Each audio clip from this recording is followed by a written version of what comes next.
I'm getting close. I've been really conservative with my knee just to make sure that everything goes good. I want to be 100% for the season, and so definitely 100% ready to go on the field by July, late June, early July. So just being really conservative, making sure that everything goes smooth, everything goes well, and it has been. So. What have teams been asking of you since you've been injured?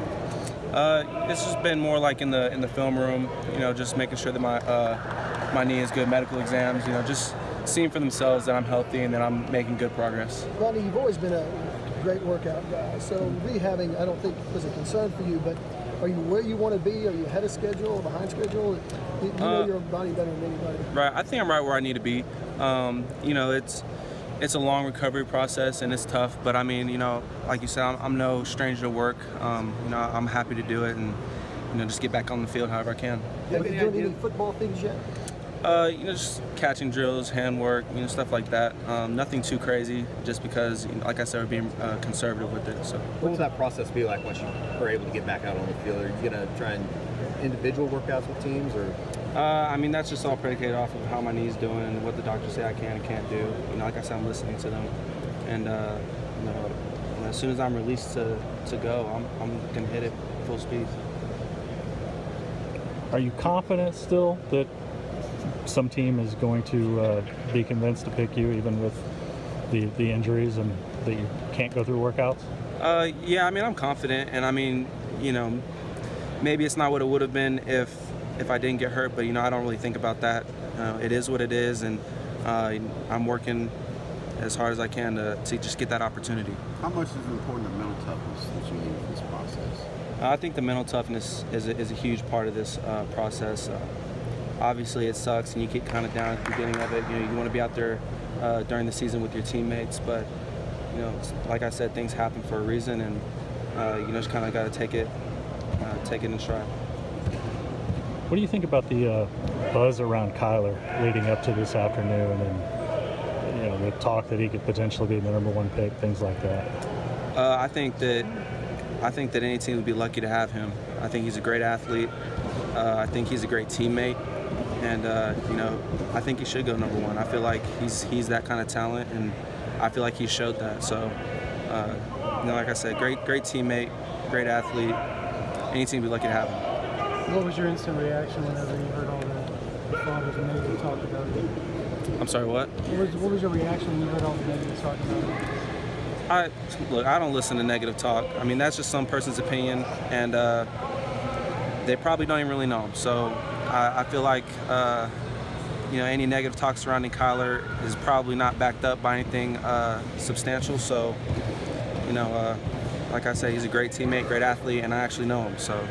As a teammate, Rodney, what's his growth been like since you've been here? What's his growth? His growth as a football player, yeah. I mean, he came in as a really well-developed football player already, and then he got to sit behind Baker and learn even more. And so I feel like his growth being behind Baker and being with Coach Riley really helped him even more than what he already was. And so now he's doing really well. Rodney, I know a lot of the questions probably been about your knee, but I mean, considering the other injuries that you had, do you get asked about that kind of stuff, about bouncing back from all those injuries that you dealt with? Of course. I mean, teams got to be thorough. They check all medical history. I just tell them straight up, they're all unrelated injuries. So the tag of injury prone, I feel like, is inappropriate. I feel like that's not what I am. It's 3 weird injuries, and unfortunately it happened to me. Which, my mom says bad things happen in 3s, so I feel like I'm done. What's it like just to see the craziness of what pro day has become here? I mean, it's honestly really cool. I feel like, this kind of exposure is good for every athlete that's participating, and I feel like, it only helps. So, I mean, it's a really cool thing. What do you remember from watching last year's with Baker? It's similar kind of thing. A lot of hype around it. People saying good things, people saying bad things, but I mean, he came out and balled, and he proved to everybody else that he can ball in the league too. So, what do you think about the fact that you're probably going to have 4 of your O-linemen drafted?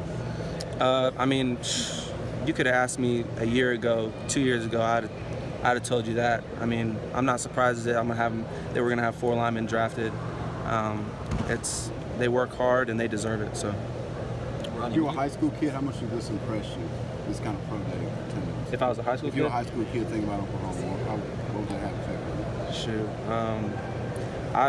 If I was a high school kid walking in here seeing all this, this is the kind of place a high school kid wants to be. I mean, especially if he's got aspirations of being in the NFL. I mean, this is where it happens. So. Rodney, when you look back on your career, do you think about what was in terms of all the production you gave this program when you were on the field, or do you think about, man, it could have been more if I just hadn't had the bad luck? That kind of No, I appreciate the times that I was able to play. I appreciate the time that I had here. Period. I don't think about what could have been, because it didn't happen. So, I'm blessed to say that I was able to come here and get a degree and be coached by the greatest coaches in the nation. So.